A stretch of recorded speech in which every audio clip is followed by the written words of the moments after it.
Nung kurog lagi sa day. Baho naman kayo na day. Kurog lagi siya oh.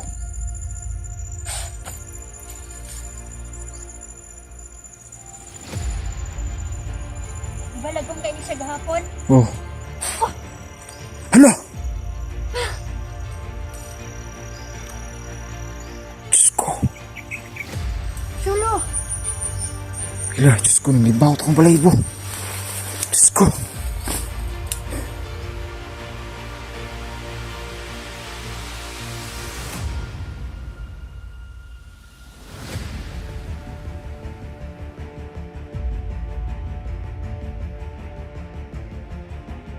Kumusta po kayo lahat mga idol? So, nandito tayo, no?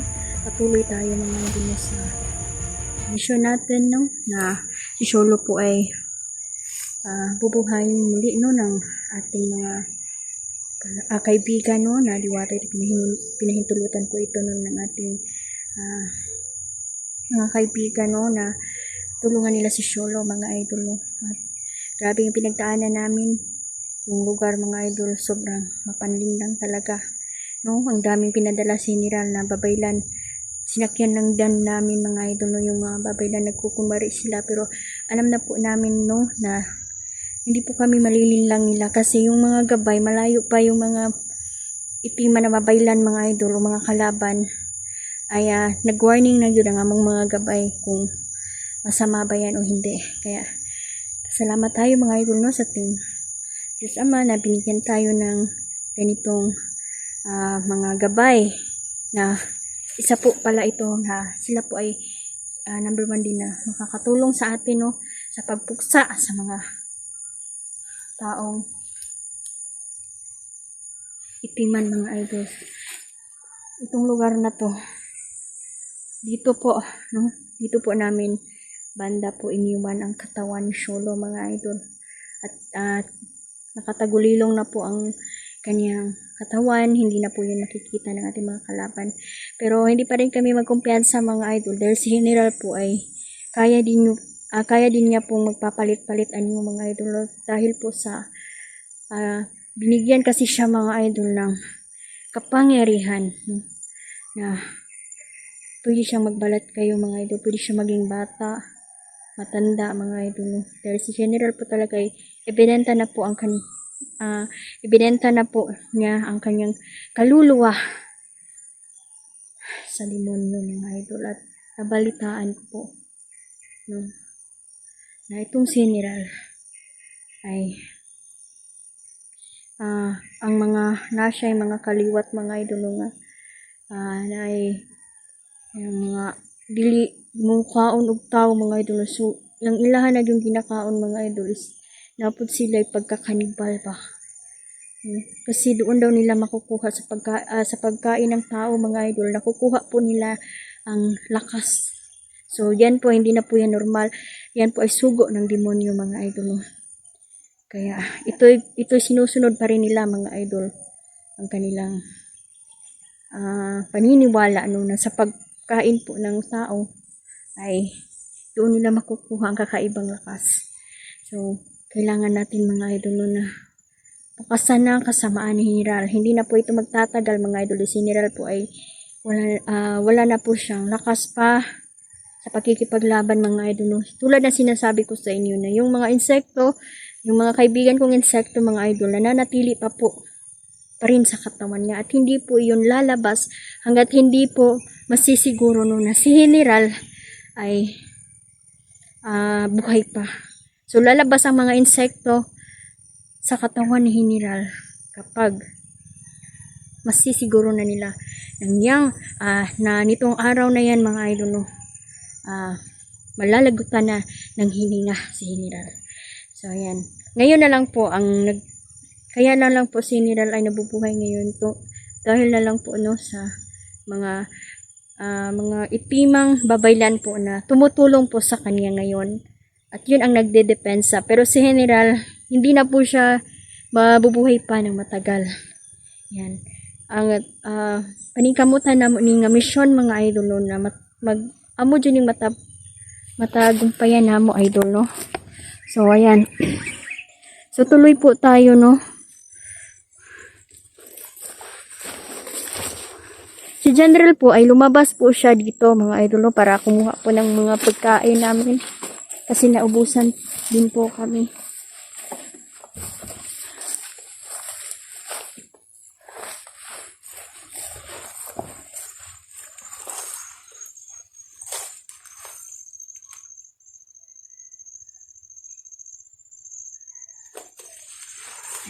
At bakam ko muna idol ha.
So yan, tuloy pa rin sila sa paghahanap sa katawan ni Sholo mga idol at hindi tayo papayag na sapian nila ang katawan ng kaibigan ko.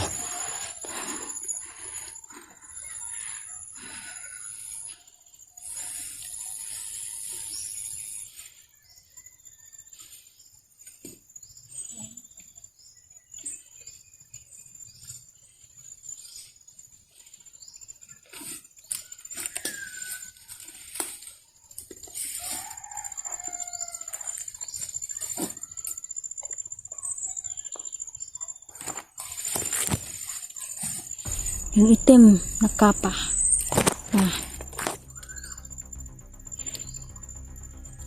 Pumapayong sa kanilang katawan at ulo mga idol. Ay binibigyan din sila ng lakas. Nagbibigayan ng lakas para kayanin nila tayo mga idol, pero nagkakamali sila. Dahil hindi pa rin tumatalab ang kanilang mga itim na mahika sa atin.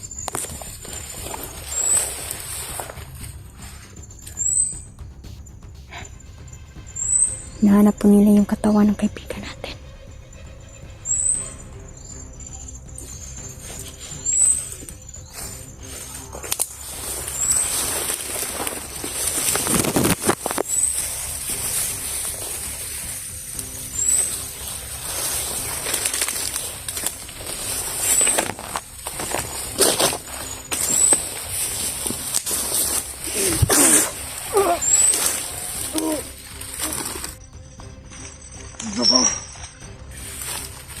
Tumahimik ka! Napapasa ko sa kanyang isip mga idol. Hinahanap niyo ba ang katawan ng kaibigan ko na si Sholo?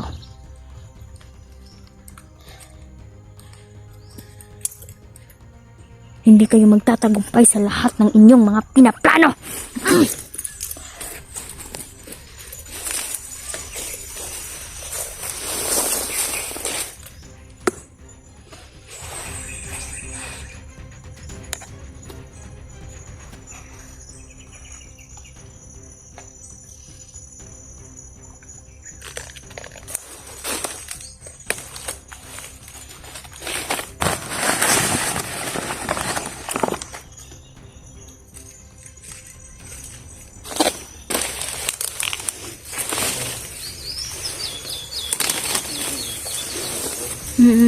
Dahil dyan, nandito ako.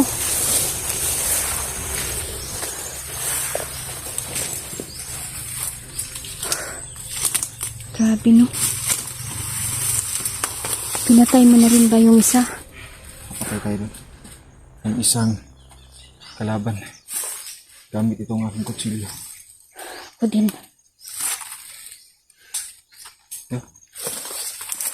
Gamit mo pa rin yung kutsilyo na yan. Kahit nandito tayo sa paligid. Marami pa rin kalaban. Nilog yun kayo pag magdunggab kag tao no. Kahit dito na tayo sa lugar ng mga diwata. Yan mga idol, maanad na kita ani.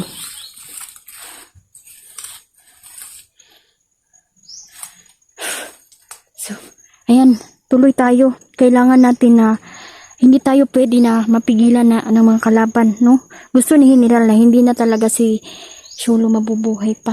Kaya pinalibutan niya itong lugar na to. Para pigilin tayo. Pero nasa kamay na natin ang kagalingan ni Sholo. Natin ang kaligtasan ni Sholo. Nangangamoy na ang bangkay ni Sholo dahil kailangan na natin Kailangan na talaga. So, kailangan ko na siyang kailangan na natin tong simulan sa pagbuhay sa kanya. Kailangan natin tawagin yung diwata. Si Diwatang Bituin.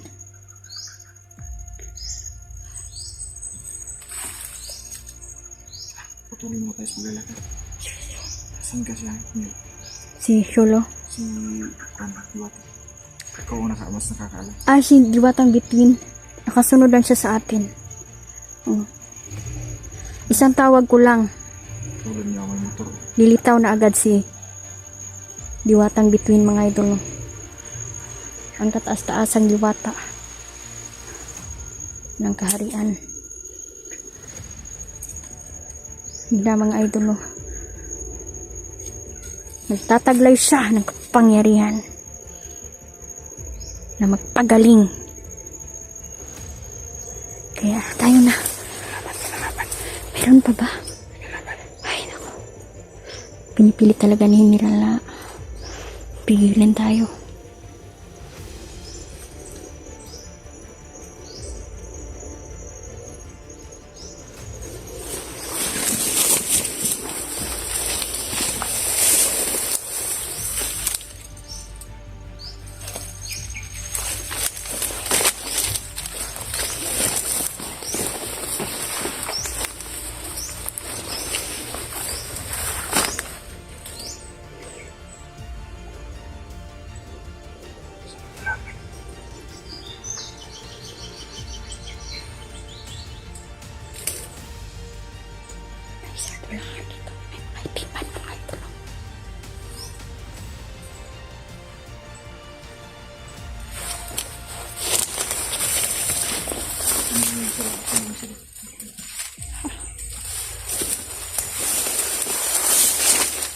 Hinahanap nila ang katawan ng ating kaibigan na si Sholo mga idol. Pero tinutulungan tayo ng ating mga kaibigan. Protektahan ang katawan ni Sholo.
Nararamdaman ko na nga.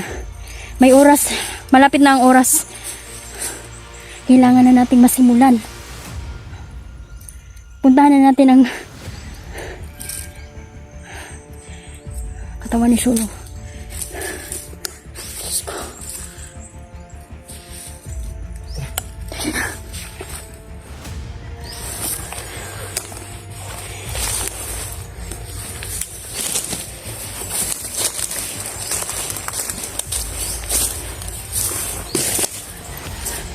Puntahan na natin yung katawan ni Sholo.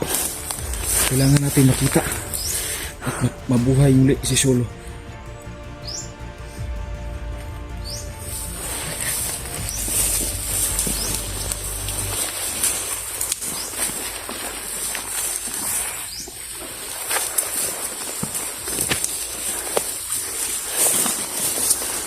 Nangangamoy na yung barko ni Sholo. 3 days na manggod. 3 days na. Sige na. Tapos, bawal bel siya. Bawal kasi siya kuna ng dugo. Dili pwede balsamaron ba? Kasi bubuhayin pa yan ng ating mga kaibigan. Kailangan nating puntahan ng katawan niya. Masimulan na at matawagan ko na ang aking kaibigan na si Between. Grabe ang kapit ng pagkuhan karon. Mineral day. Pero nalalapit na rin ang katapusan ni Mineral. Mga idol.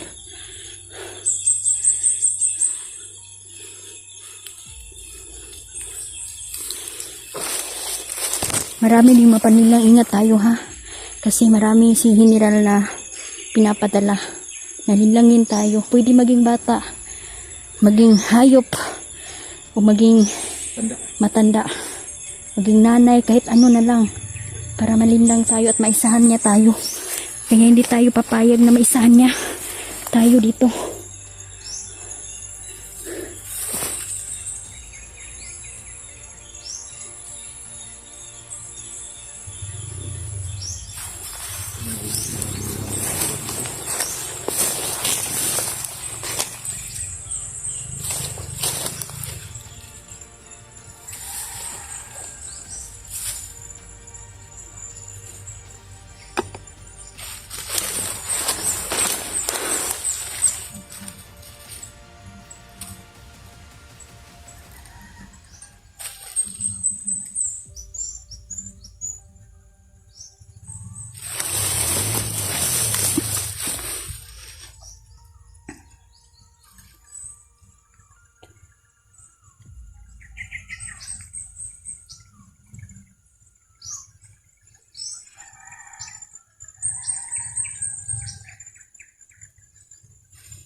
Yung matanda na yun kahapon mga idol ay pinasakay lang talaga namin.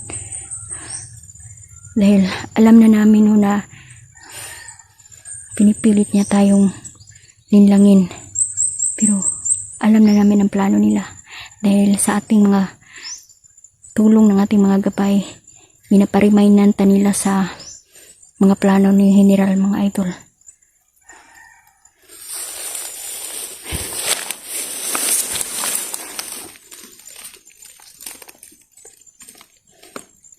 Tuloy kami mga idol, no?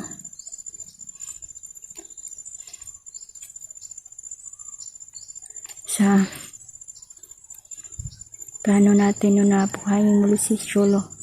At ang aking kaibigan na si Diwatang Between mga idol ay handa na rin siyang tumulong. At naghihintay lang siya na tawagan ko siya, idol. Isang sampit lang ng pangalan niya ng aking mahal na kaibigan. Nililitaw na siya agad at handa siyang tumulong sa atin.